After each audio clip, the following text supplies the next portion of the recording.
La entrevista del Telematutino 11, gente importante a tratar temas importantes. Nos acompaña Virginia Antares Rodríguez Grullón. Ella es candidata presidencial del partido Opción Democrática.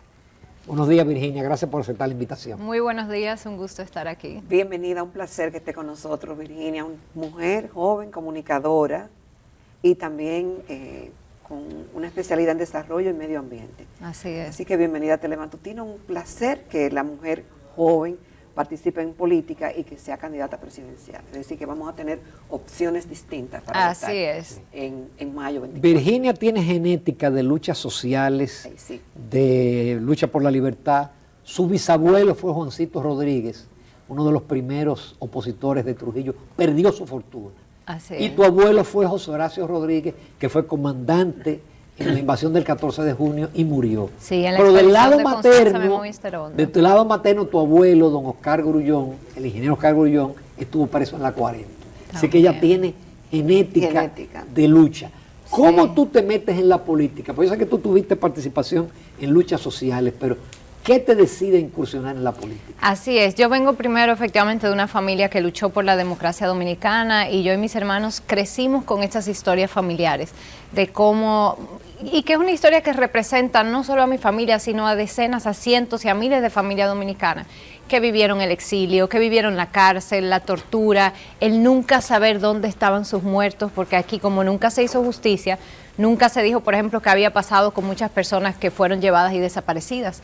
Mi bisabuela, por ejemplo, murió en su lecho de muerte. Mi papá siempre hace historia, decía, nunca supe dónde está Prince, su hermano Prince Ramírez, de San Juan de la Maguana, que fue uno de los asesinatos más crueles, porque se asesinaron unas 9 personas con él. Entonces yo y mis hermanos crecimos con esa historia, y yo creo que llevábamos esa sensibilidad, esa conciencia de la importancia de seguir fortaleciendo la democracia dominicana. Y canalicé eso a través de la movilización social.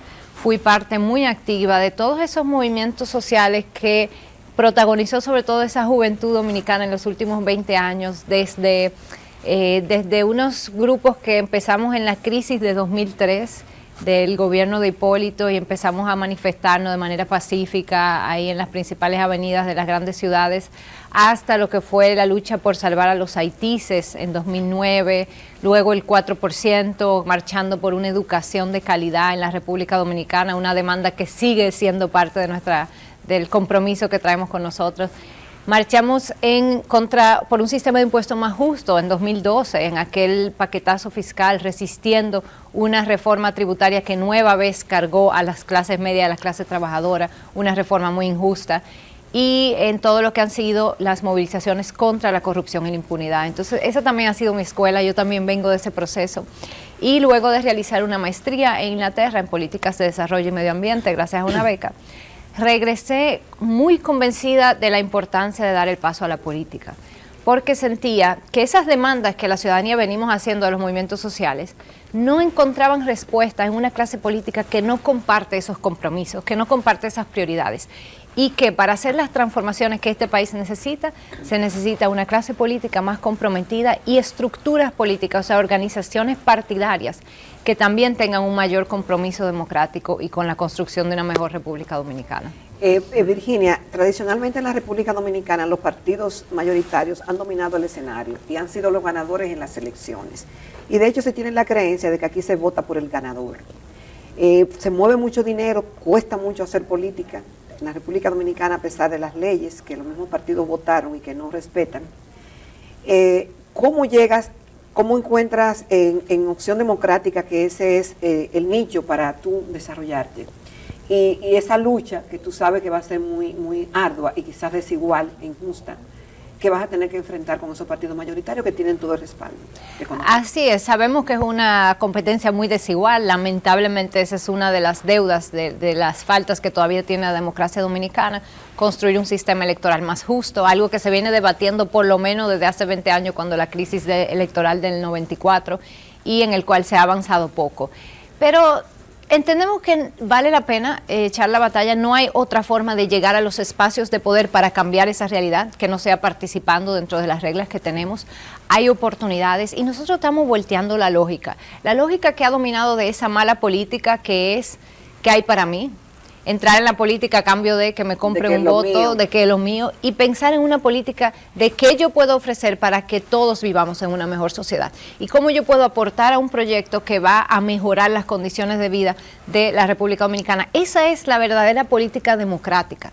Y sí, es contra la corriente porque los gobiernos han construido una cultura clientelar muy fuerte, sí. pero hay una población dominicana consciente del daño que hace ese clientelismo, una población dominicana que quiere otro tipo de política. Nosotros decimos que hacemos buena política y hemos encontrado que sí hay una ciudadanía dispuesta a apoyar este proyecto y con ese apoyo estamos contando. Virginia, tú marchaste por el 4%, fue una epopeya pacífica magnífica. Así es. Se está dando a partir del año 2012, 2013, se han invertido billones de pesos y la educación hoy es peor que en aquel momento. Lo que tenemos un poquito más de aula, que no alcanzan, y un desayuno y un almuerzo escolar. Sí, ¿Cómo tú te sientes con eso? ¿Y qué ideas tienen ustedes en torno a la mejoría de la calidad de la educación? Creo que hay una gran lección en la experiencia que ha vivido nuestro país con el 4%. La primera lección y lo fundamental es que la sociedad dominicana sabe que la educación tiene que ser una prioridad. Hasta que nosotros no construyamos un sistema de educación pública de calidad, vamos a estar estancados como país en la posibilidad de tener una sociedad que funcione bien, una sociedad más próspera, con mejores empleos, con mejor nivel de vida, con una población más educada, que respeta las reglas, que tiene conciencia ciudadana. Y la ciudadanía lo sabe, por eso marchamos en 2010, 2011, 2012. Por eso es un movimiento que fue una referencia incluso internacional. Yo he recibido invitaciones en espacio internacional a hablar de ese movimiento porque es un ejemplo de lo que puede hacer la movilización ciudadana.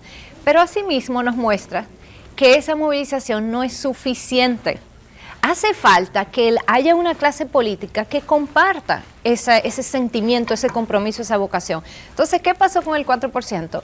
Que el gobierno cedió, porque frente a la presión era demasiado, y todos los candidatos, si recordamos, en esas elecciones de 2012 firmaron un compromiso con implementar el 4%, pero nunca fue una prioridad para el gobierno mejorar la educación. Entonces, ¿qué se hizo con ese fondo? Se buscó cómo se podía dirigir hacia donde sí era prioridad. ¿Cuál era la prioridad? Hacer negocios.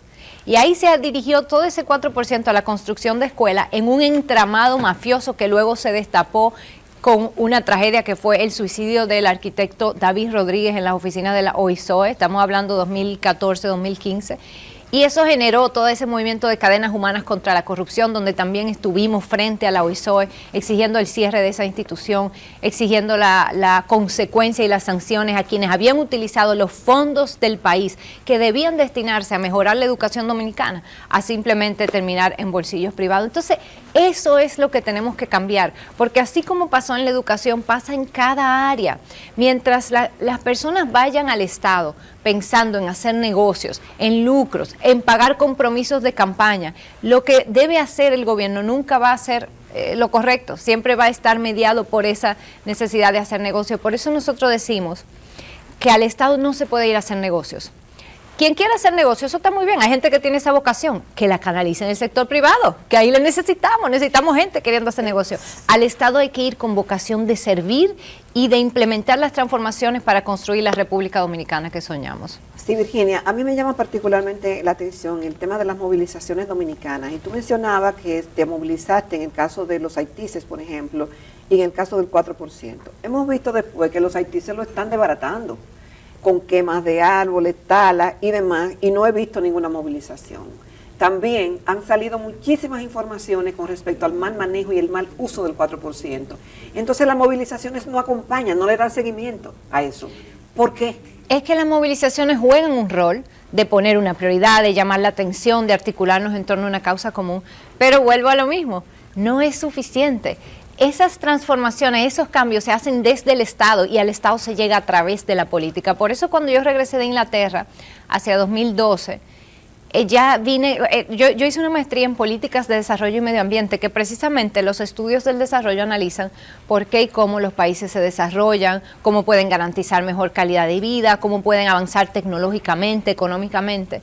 Y estudiando eso entendí que República Dominicana necesita una clase política y partidos políticos que tengan el compromiso y la visión que ahora mismo no hemos tenido. Si nosotros no cambiamos eso, podemos pasarnos la vida movilizándonos y lo que vamos a recibir son migajas, como lo hemos hecho. Hemos recibido migajas de la clase política. Entonces nosotros necesitamos que esas personas, esa población dominicana que está ahí, que demostró con esas marchas que está dispuesta a movilizarse, a poner su tiempo, su cuerpo, el esfuerzo bajo el sol, a alzar su voz por una causa, no porque podían ganar algo yendo a las movilizaciones, sino porque creían en lo que estaban defendiendo. Esas mismas personas somos las que tenemos que dar el paso a la política.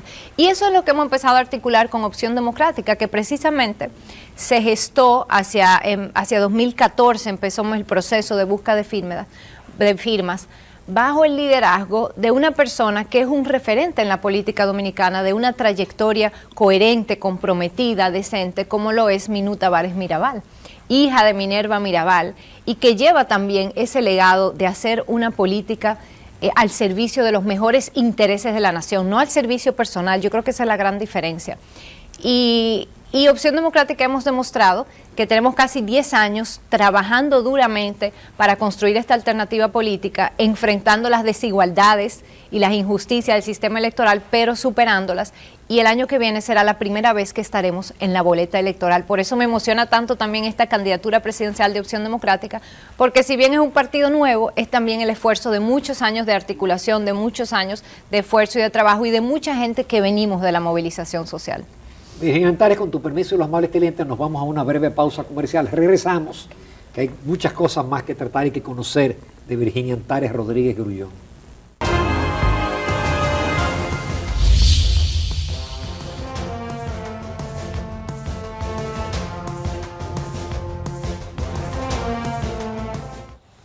Continuamos esta mañana en Telematutino 11. Nos sentimos muy honrados de la participación de Virginia Antares Rodríguez Grullón.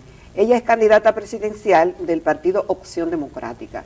Virginia, ¿cuál es la propuesta tuya como candidata y de Opción Democrática ante el país frente a múltiples problemas, comenzando a grosso modo de la gran desigualdad social que tenemos en el país? Así es, Jacqueline, la gran desigualdad. Y esa desigualdad la vamos a superar con diferentes políticas, pero hay dos que son fundamentales y que la llevamos como punta de lanza en las propuestas de este gobierno que haremos desde Opción Democrática. Primero, bueno, ya lo he mencionado, que es una prioridad que llevamos en el corazón, que es el de la educación. La educación es la principal herramienta para ofrecer mejor oportunidades de vida a la población, incluyendo a la población más desfavorecidas. La productividad de nosotros como país está limitada por el bajo nivel educativo de la población. Nosotros vamos a reformar el sistema educativo para construir una educación de calidad. En segundo lugar, y es un tema fundamental, es el de los ingresos de la familia, los salarios. Nosotros somos un país que ha tenido uno de los mayores crecimientos económicos de América Latina en las últimas décadas. Qué bien. Sin embargo, eso no se ha traducido en mejores salarios. Seguimos teniendo de los salarios más bajitos de la región. Entonces, ahí hay una contradicción. ¿Qué está pasando con ese crecimiento económico? Si hay crecimiento, quiere decir que las y los trabajadores están generando más valor, produciendo más riqueza, también ha aumentado la productividad, entonces están siendo más productivos, pero eso no se ha traducido en mejoría de salarios. Entonces, ahí hay un problema. Nuestro planteamiento es revisar la política salarial del país, cambiar la política salarial. Pero también la política empresarial, porque aquí se paga mucho pasivo laboral, se pagan muchos impuestos, y entonces nos da una desventaja comparativa con otros países. Totalmente. Tiene que el Estado también apoyar mucho más a que haya una competencia más equitativa en el sector privado, y un sector privado, apoyar esa clase emprendedora del sector privado, que es la que empuja esa productividad. Pero en el tema de los salarios, nosotros necesitamos cambiar la política salarial. En otros países, los salarios están atados a la inflación. Es decir, que de manera periódica se revisan y se ajustan a la inflación, porque la inflación te come la capacidad de consumo. Aquí no. Entonces aquí, cada vez que se discute aumentar los salarios, lo que se está es apenas tratando de compensar por la inflación y poco más. Si ya la inflación se ajusta de manera automática, cuando hablemos de subir salario, pues ya estamos efectivamente hablando de aumentar salarios. Entonces hay que trabajar hacia un aumento progresivo de salarios. Estamos planteando cambiar la política salarial. También hay una propuesta muy interesante que viene de nuestro senador, candidato a senador por el Distrito Nacional, el joven Eric Ortiz, que es un empresario joven, emprendedor brillante, que es la de, en vez de tener tantos salarios mínimos como tenemos aquí, que es un sinsentido porque la idea del salario mínimo es poner una base, aquí tenemos más de 14 salarios mínimos, es unificar esos salarios mínimos y establecer salarios por región, en lugar de por sector, porque que sea una empresa grande, que sea una empresa pequeña, que sea del turismo, que sea del hotel, cuando tú vas al supermercado el precio es el mismo, no importa dónde tú trabajes. En cambio, no es lo mismo el costo de la vida aquí en el Distrito Nacional que en Barahona o en Pedernales, por decir algo. Entonces, esa es una propuesta interesante porque además de que nos permite acercar más los salarios mínimos al costo de la canasta básica de cada región, también funciona como un incentivo a las zonas deprimidas, porque en la medida en que en esos lugares los costos de vida son más bajitos, podemos tener salarios mínimos más competitivos, incentivar a las empresas a que inviertan precisamente en los lugares donde más se necesita. Entonces son algunas de las propuestas que estamos haciendo como tema prioritario del salario y de mejorar los ingresos de la familia. Virginia, parece que ya los dominicanos de medianos y bajos ingresos se están dando cuenta que este crecimiento extraordinario de 50 años solamente ha beneficiado a la élite, a un grupo de familias, y eso necesariamente desde el Estado se puede corregir. Se puede de que corregir. el PIB se derrame y beneficie a la clase media, a la clase baja. ¿Qué idea tienen ustedes con eso? Sí, y hay otro elemento fundamental en esa línea, que es la política fiscal. Tanto los ingresos del Estado a través de los impuestos y el diseño del sistema de impuestos, como las políticas sociales que hace el Estado y los servicios públicos que ofrece, que ahí menciona educación, pero ahí entra también el sistema de salud, el sistema de seguridad social, la inversión en acueductos, en transporte, en cultura, que son fundamentales también para definir la calidad de vida de la población. Y en ese sentido estamos planteando, en cuanto al sistema de impuestos, sabemos que el país necesita una reforma tributaria, viene una reforma tributaria después de las elecciones, eso no lo quita nadie. La pregunta es, ¿qué tipo de reforma tributaria y a quién se va a cargar? La propuesta nuestra es que hay que descargar a las clases medias y trabajadoras que ahora mismo pagan más de un 40% de sus ingresos en impuestos, y cargar a quienes no están pagando. Los niveles de evasión y de elusión en este país son sumamente altos. Las exenciones que están hechas sin ningún criterio, nosotros planteamos sustituir las exenciones fiscales por incentivos inteligentes que estén sujetos a performance, que estén sujetos a estándares laborales, ambientales, tecnológicos, no simplemente una carta blanca, porque lo que ha hecho eso es que los grandes sectores que están lucrando y acumulando riqueza del crecimiento económico, como los sector turismo, zona franca, minería, no pagan impuestos. Y mientras tanto, la gente trabajadora que tiene salarios muy bajitos, tiene que pagar impuestos hasta por un papel de baño cuando va y por chocolate y azúcar y por productos básicos. Además, entonces eso aumenta la desigualdad. Hace varios años que no se indexa el salario por la inflación. También, que ha sido una lucha que ha llevado nuestro diputado José Horacio Rodríguez en el Congreso Nacional para que se ajuste al monto a partir del cual se le cobra impuestos a los salarios dominicanos. Entonces todo eso forma parte, con un sistema de impuestos más justo y mejor pensado, nosotros podemos disminuir la desigualdad. Podemos disminuir la dependencia del endeudamiento externo, porque parte de la razón por la cual los gobiernos siguen endeudándose irresponsablemente es porque no recaudan para cumplir con los compromisos del Estado, pero no recaudan porque no están recaudando a quienes tienen el gran capital. Entonces ahí hay que resolver ese problema y luego con ese dinero recaudado tener una gestión efectiva de esos recursos y dirigirla a la inversión social, que en este país se puede hablar de que hay una deuda social. El nivel de inversión en todos esos servicios fundamentales como salud, educación, cultura, transporte, alcantarillado, agua potable, ha sido muy bajito. En América Latina el promedio de la inversión social ronda el 15% del Producto Interno Bruto, el 15% del PIB. Aquí no llega al 9%.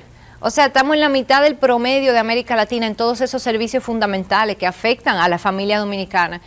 Pero entonces vuelvo a lo mismo, tenemos de los crecimientos más altos de América Latina. Entonces, ¿qué significa? ¿Que no podemos? Claro que podemos. Lo que hay es que distribuirlo mejor y diseñar mejor el sistema. De nuevo, pensando en el bienestar de la población dominicana, pensando en construir una República Dominicana donde la gente pueda vivir bien, donde no tengamos que irnos fuera.